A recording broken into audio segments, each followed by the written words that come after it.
So I love YouTube.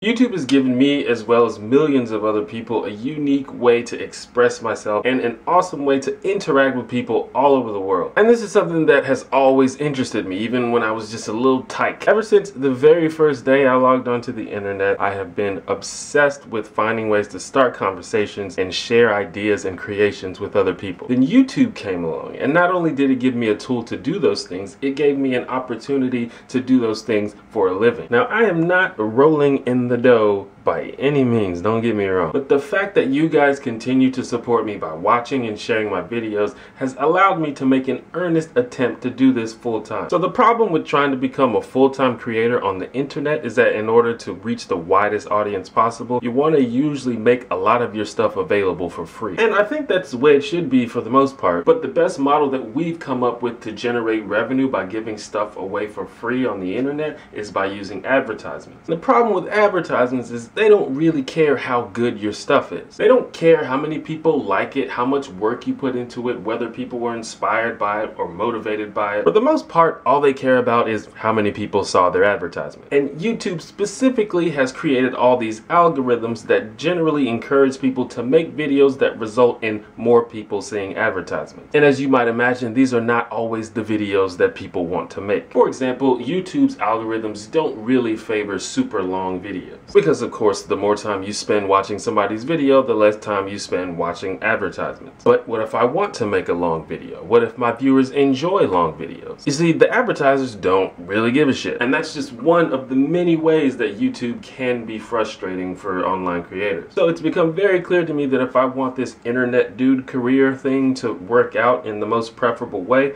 I'm gonna have to find a way to not rely so much on advertisements. Which means I'm gonna have to find a way to not rely so much on YouTube. So this is where I want you and me to have a dialogue. Now, first of all, before I even get into money, I want to engage and interact with you guys in places other than YouTube. And the first thing that comes to mind, obviously, is social media like Facebook, Twitter, Tumblr. And I would love it if you guys followed me on social media. I have links in the description and at the end of the video. And I've actually gotten a lot of support on social media, but I still feel like most of my engagement with my viewers is through YouTube. But the thing about it is, even those sites are starting to fall into the advertising trap, especially Facebook, but even Twitter and Tumblr are starting to do similar things. Like when I make a Facebook post, not all of my followers see it, which I find infuriating, by the way. Basically, Facebook shows it to a fraction of my followers first, and then their algorithms decide whether it's important enough to be shared with other people based on how many comments and likes and stuff that it gets. I can, of course, pay Facebook to show it to more people, but that's fucking stupid. So I want to know your ideas on other ways that we can interact outside of YouTube, and other ways we can collaborate, and other ways I can share ideas and projects with you. So then there's the money aspect. A lot of creators shy away from talking about money, but I feel like as long as I'm being honest and as long as I'm being reasonable and as long as I'm not being a douchebag, it shouldn't be an issue. Now, just to get this out of the way, as long as YouTube is free for both me and you, I will continue to use YouTube to upload videos and you can watch them for free. Because as frustrating as advertisements can be, they still provide a decent chunk of my income as an online creator. Also, as you've probably noticed on my videos and other people's videos, sometimes videos are sponsored. And I have no problem with this. Personally, I only accept sponsors that don't conflict with my personal values, and to be honest, most of the sponsors that I've worked with are things and people and companies that I actually like. But I won't deny that it's kind of awkward and can take away from the video. So we haven't really come up with a perfect model. But a lot of people are currently thinking about this, and one of the proposed solutions are sites like Patreon and Subbable. Many of you have probably heard of Patreon, and less of you have probably heard of Subbable. But they're basically the same thing. They're crowdfunding sites like Kickstarter, except instead of funding one big project, you fund an ongoing project. Now, I have used both Patreon and Subbable, and they are about 60% of why I'm able to do YouTube as a job. And before I go, there's one piece of big news that I need to tell you guys. Subbable has been acquired by Patreon. The two services are becoming one. So if you are subscribed to me on Subbable, you will need to transfer your subscription to Patreon. Fortunately, they have made this process extremely easy. All you have to do is go to my Subbable page and click a couple of links and then you're done. If you want to go ahead and do that now, you can click my hair, or you can go to the description below and find the link there. By the way, Patreon has offered to match your pledge dollar for dollar until April 30th. So your pledge will count for twice as much. Another thing to note is that if you were a paying subscriber on Subbable, you were paying per month. But when you switch to Patreon, you'll be paying per video. So keep that in mind when you set everything up. If you have any questions at all about this, just leave a comment, email me, tweet me, do whatever you need to do. Patreon, by the way, is another place that we can hang out that's not YouTube. It is a crowdfunding platform, but it's also a community. Even if you're not able to become a full-fledged patron, you can click the follow button at the top of the page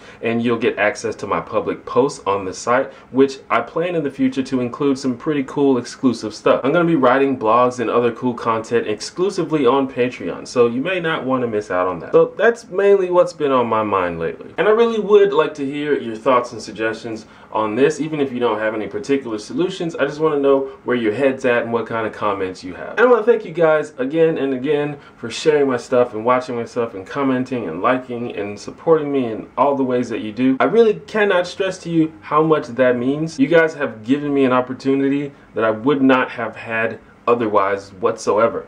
It's like literally all because of you guys. So thank you. And I will see you soon. Holla. Michelle Trachtenberg. I feel like a lot of people, especially younger people, may not necessarily know who this is, but this person means a lot to me. She was on the show The Adventures of Pete and Pete, which was an amazing show on Nickelodeon that aired when I was a kid. And I did not know that I was the same age as her. That's awesome.